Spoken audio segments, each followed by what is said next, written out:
नमस्कार दोस्तों, उम्मीद है आप सब बढ़िया होगे, मस्त होगे, तंदुरुस्त होगे। बिना किसी देर के शुरू करते हैं वीडियो। मैं चाहता हूँ आपको कम समय में बढ़िया कंटेंट डिलीवर हो। अपन ज़्यादा अगर बात करेंगे तो फिर वीडियो लंबी हो जाती हैं, इसलिए बिना किसी देर के शुरू करते हैं वीडियो। दोस्तों, आज से अपनी क्लासेस शुरू होने जा रही हैं। आज अपनी पहली क्लास है प्राथमिक उपचार की और क्लास फर्स्ट है ये आपकी। हम पहली क्लास में ले रहे हैं बेसिक ऑफ ट्रीटमेंट, यानी कि हम ट्रीटमेंट के जो बेसिक्स हैं उनके बारे में पढ़ेंगे। धीरे धीरे एक बेसिक स्तर से शुरू करेंगे और स्तर को हाई लेवल तक लेकर जाएंगे। अगर हम एक साथ ही सीधे बड़ी चीज़ों को शुरू करें तो फिर बाद में दिक्कत आती है। छोटी छोटी चीज़ें हमसे छूट जाती हैं तो फिर बाद में उन चीज़ों को लेकर दिक्कत आती है। इसलिए हम शुरू करेंगे बिल्कुल बेसिक से, 0 से स्टार्ट करके बिल्कुल 100 तक आपको लेकर जाना है। पूरे बैच में फ्री ऑफ कॉस्ट बैच है आपका। आपके अदर साथियों को भी शेयर कर दें ताकि वो भी इस बैच से जुड़ सकें। तो साथियों, लेट्स स्टार्ट।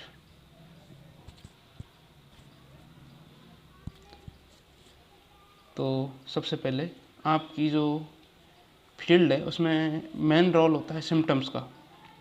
हम फील्ड में देखते हैं कि पशु को किस प्रकार के सिम्टम्स आ रहे हैं, किस प्रकार के लक्षण हमें शो कर रहा है, उस आधार पर हम फिर उसको ट्रीटमेंट देते हैं।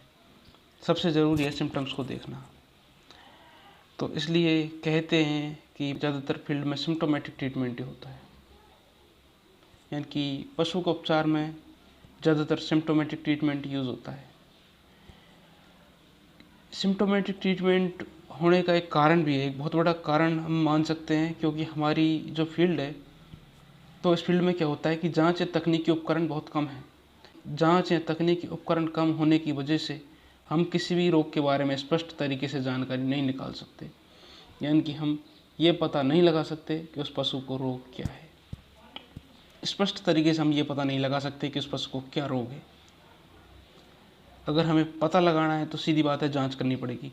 आपको डेंगू हुआ है तो आपको जाना पड़ेगा डॉक्टर के पास। डॉक्टर आपको लिखेगा CBC, कंप्लीट ब्लड काउंट, और फिर उसमें वो देखेगा प्लेटलेट्स कि आपकी प्लेटलेट्स डाउन है या क्या है। तो फिर उस आधार पर वो आपका ट्रीटमेंट करेगा। जब हमारे पास रोग की जांच का साधन ही नहीं है तो फिर हम उस रोग के बारे में पता कैसे लगाएंगे। जांच एक साधन है, जांच तकनीक उपकरणों से ही हम किसी बीमारी के बारे में स्पष्ट तरीके से बता सकते हैं। तो इसलिए फील्ड में ज़्यादातर जो ट्रीटमेंट होता है वो लक्षणों के आधार पर होता है।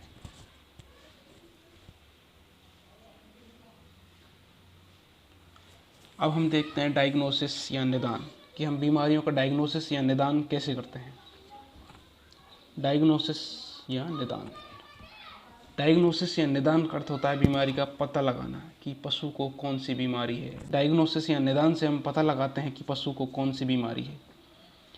डायग्नोसिस कई प्रकार का होता है। हम क्या है, मोस्टली इम्पोर्टेंट चीज़ें पढ़ेंगे। इम्पोर्टेंट चीज़ों से हम सारी चीज़ें कवर करने वाले हैं। तो फर्स्ट होता है स्नैपशॉट डायग्नोसिस। स्नैपशॉट डायग्नोसिस में क्या होता है, हम जाते हैं और एक नज़र में ही बीमारी का पता लगा लेते हैं कि पशु को क्या बीमारी है। हम पशु को देखते हैं, बेसिकली हम फील्ड में जाते हैं। हम जो LSI होते हैं, लाइव स्टॉक इंस्पेक्टर, वो फील्ड में जाते हैं, पशु को देखते हैं और एक नज़र में अगर हम उस पशु की बीमारी का पता लगा लें तो उसको कहते हैं स्नैपशॉट डायग्नोसिस। इसे करने के लिए आपको बहुत एक्सपीरियंस की आवश्यकता होती है। स्नैपशॉट डायग्नोसिस, जब आप फील्ड में एक लंबे समय तक कार्य करते रहते हैं तो ये स्नैपशॉट डायग्नोसिस आप कर पाते हैं। दूसरा होता है डायरेक्ट डायग्नोसिस। यह है जो मेनली आप फील्ड में यूज़ लेते हो, डायरेक्ट डायग्नोसिस। जो लक्षणों के आधार पर बीमारी का निर्धारण किया जाता है उसे कहते हैं डायरेक्ट डायग्नोसिस। मैंने आपको पहले भी बताया था कि फील्ड में ज़्यादातर हम लक्षणों के आधार पर ही बीमारी का निर्धारण करते हैं, यानी कि लक्षण के आधार पर ट्रीटमेंट करते हैं और लक्षणों के आधार पर बीमारी का निर्धारण करते हैं। फील्ड में सबसे ज़्यादा उपयोग में लिया जाने वाला मेथड है डायरेक्ट डायग्नोसिस। सबसे ज़्यादा यूज़ होता है ये डायरेक्ट डायग्नोसिस। तो साथियों, आगे बढ़ते हैं। एक होता है कन्फर्मेटरी डायग्नोसिस। मतलब इस डायग्नोसिस में क्या होता है, हमें बीमारी के बारे में पूर्णतः पता चल जाता है कि बीमारी कौन सी है, पशु को कौन सी बीमारी है। ये डायग्नोसिस कैसे होता है, लेबोरेटरी की जांच के पश्चात बीमारी की सटीक जानकारी देना। जब लेबोरेटरी में हम जांच भेज देते हैं और वहाँ से जांच आ जाती है तो उस जांच से हमें कन्फर्म पता चल जाता है कि पशु को ये बीमारी, इसे बोलते हैं कन्फर्मेटरी डायग्नोसिस। अब देखिए, अपनी फील्ड में सबसे ज़्यादा रोल है एक्सपीरियंस का। मैंने आपको पहले भी बताया था, जो हम स्नैपशॉट डायग्नोसिस पढ़ रहे थे तो आपको मैंने बताया था कि स्नैपशॉट डायग्नोसिस जो है वो एक्सपीरियंस से ही संभव है। तो एक्सपीरियंस फील्ड में बहुत मायने रखता है, और ट्रीटमेंट भी इसी की बेस पर, सबसे बढ़िया ट्रीटमेंट हो सकता है वो है एक्सपीरियंस की बेस पर। क्योंकि आप जब लंबे समय तक फील्ड में रहते हो तो आपको एक्सपीरियंस आता चला जाता है, आप चीज़ों को देखते रहते हो, फिर उनके बारे में आप अपने आइडियाज़ भी लगाते हो, अपने स्तर पर फिर ट्रीटमेंट भी करते हो, फिर धीरे धीरे आपका ट्रीटमेंट सफल होने लगता है, तो आपको एक्सपीरियंस आता जाता है उन चीज़ों का। तो डायग्नोसिस हमारी फील्ड में बहुत कम किया जाता है, लक्षणों के आधार पर ही ज़्यादातर ट्रीटमेंट किया जाता है, लक्षणों के आधार पर ही डायग्नोसिस किया जाता है, पशु के लक्षणों को देखकर बीमारी का निर्धारण किया जाता है।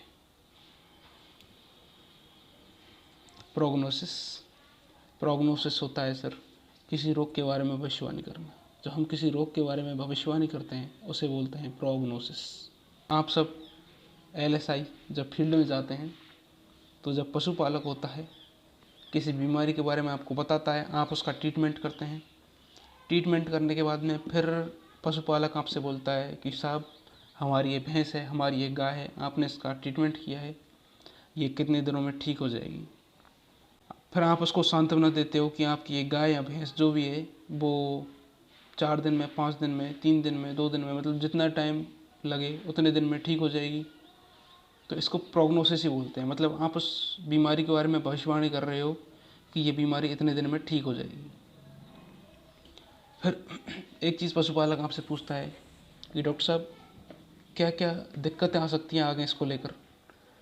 तो फिर आप उसको बताते हो कि ये इस प्रकार की बीमारी है, मैंने इसका ट्रीटमेंट किया है, ये पशु ये लक्षण भी शो कर सकता है, ये लक्षण भी शो कर सकता है, आप निश्चिंत रहिएगा, कोई दिक्कत नहीं आएगी।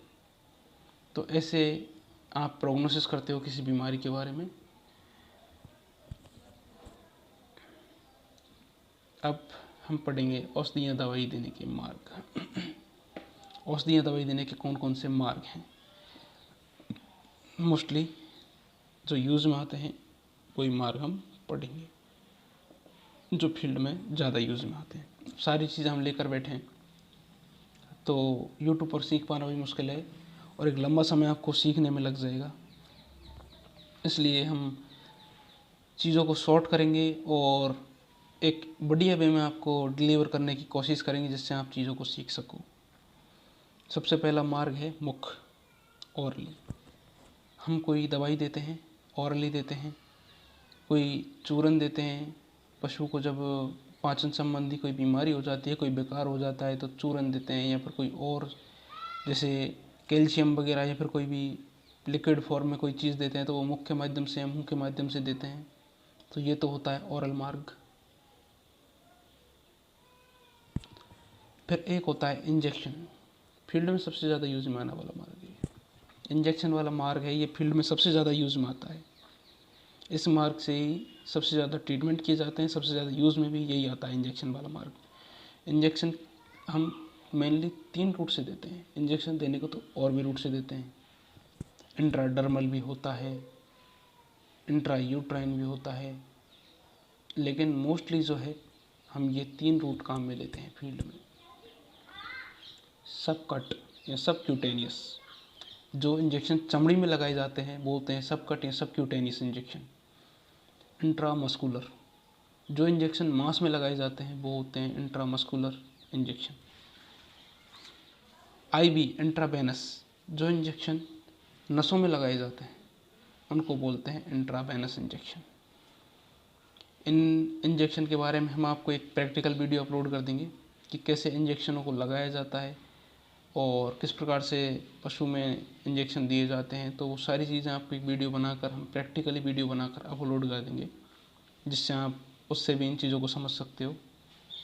एक होता है गुदा मार्ग। गुदा मार्ग बेसिकली हम मेडिसिन देने के लिए बहुत कम यूज़ में लेते हैं। गुदा मार्ग का हम यूज़ लेते हैं जैसे हम पीडी कर रहे हैं, प्रेगनेंसी डायग्नोसिस, तो प्रेगनेंसी डायग्नोसिस के दौरान गुदा मार्ग में हाथ डालकर फिर उससे हम क्या है प्रेगनेंसी डायग्नोसिस करने के यूज़ में लेते हैं। गुदा मार्ग को ट्रीटमेंट के लिए बहुत कम यूज़ में लिया जाता है। हाँ, कुछ ट्रीटमेंट गुदा मार्ग से भी होते हैं, लेकिन बेसिकली ये एआई और पीडी के लिए यूज़ में लिया जाता है, क्योंकि गुदा मार्ग में हाथ डाल दिया जाता है और गुदा मार्ग में हाथ डालकर फिर पीडी की जाती है। एआई करते समय सर्विक्स को भी गुदा मार्ग से ही पकड़ा जाता है। एक रूट होता है वेजाइनल रूट, ये भी एक बहुत इम्पोर्टेंट रूट है वेजाइनल रूट। इसको मेनली अपन बोल सकते हैं इंट्रा यूट्राइन आईयू रूट, इसको आईयू रूट भी बोल सकते हैं। इसमें क्या होता है, जैसे कभी कभी वेजाइना में इन्फेक्शन हो जाता है, पशु ब्याहने के बाद में फिर क्या होता है कि जेर थोड़ी बहुत रह जाती है, उसकी वजह से वो फिर अंदर ही अंदर पस या मवाद बना देती है, जिससे बोलते हैं कि गर्भाशय में इन्फेक्शन हो गया, वेजाइना में इन्फेक्शन हो गया, पशु सफ़ेद सफ़ेद झिरी डालने लगता है, तो वो क्या होता है, इन्फेक्शन होता है। इन्फेक्शन के लिए जो रूट ट्रीटमेंट के लिए इन्फेक्शन के ट्रीटमेंट के लिए जो रूट यूज़ में लिया जाता है वो होता है इंट्रा यूट्राइन रूट या वेजाइनल रूट। वेजाइनल रूट से ही हम इन सब का ट्रीटमेंट करते हैं। मेट्राइटिस हो जाता है तो मेट्राइटिस का ट्रीटमेंट भी वेजाइनल रूट से ही किया जाता है। अब हम देखते हैं फील्ड में मुख्यतः कौन कौन से जानवरों का ट्रीटमेंट किया जाता है। अपन को फील्ड में मतलब मुख्यतः कौन कौन से जानवर देखने को मिलते हैं जिनकी सबसे ज़्यादा अपन को ट्रीटमेंट आते हैं। ऐसे तो फील्ड में बहुत सारे जानवर हैं, लेकिन मोस्टली जो जानवर अपन देखते हैं वो होते हैं भैंस और गाय। सबसे ज़्यादा भैंस और गाय, और भेड़ और बकरी भी खूब देखने को मिलती हैं। और लोग गाँव में पालते भी बहुत कम है, ज़्यादातर भैंस गाय या भेड़ बकरी को पालते हैं गाँवों में। तो सबसे पहले हम पढ़ेंगे भैंस और गाय। भैंस और गाय के बारे में पढ़ेंगे सबसे पहले हम लोग, फिर हम पढ़ेंगे भेड़ और बकरी के बारे में, और फिर हम पढ़ेंगे डॉग के बारे में। इनकी सभी बीमारियों के बारे में पढ़ेंगे धीरे धीरे। सबसे पहले हम भैंस और गाय की बीमारियों की शुरुआत करेंगे, फिर भेड़ और बकरियों की बीमारियों के बारे में बताएंगे, और फिर थोड़ा बहुत डॉग की बीमारियों के बारे में भी आपको बताएंगे। मेनली भैंस और गाय, इस पर बहुत जल्द वीडियो आ जाएगी। इसकी बीमारियों की शुरुआत बहुत जल्दी कर दी जाएगी, आपको अच्छी तरह समझाया जाएगा, सारी चीज़ें आपको क्लियर कराई जाएंगी, निश्चिंत रहें।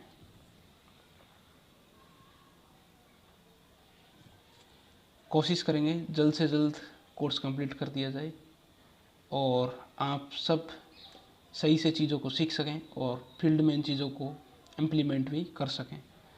तो निश्चिंत रहिए, हम जितना हमसे हो पाएगा उतना आपको देने की कोशिश करेंगे।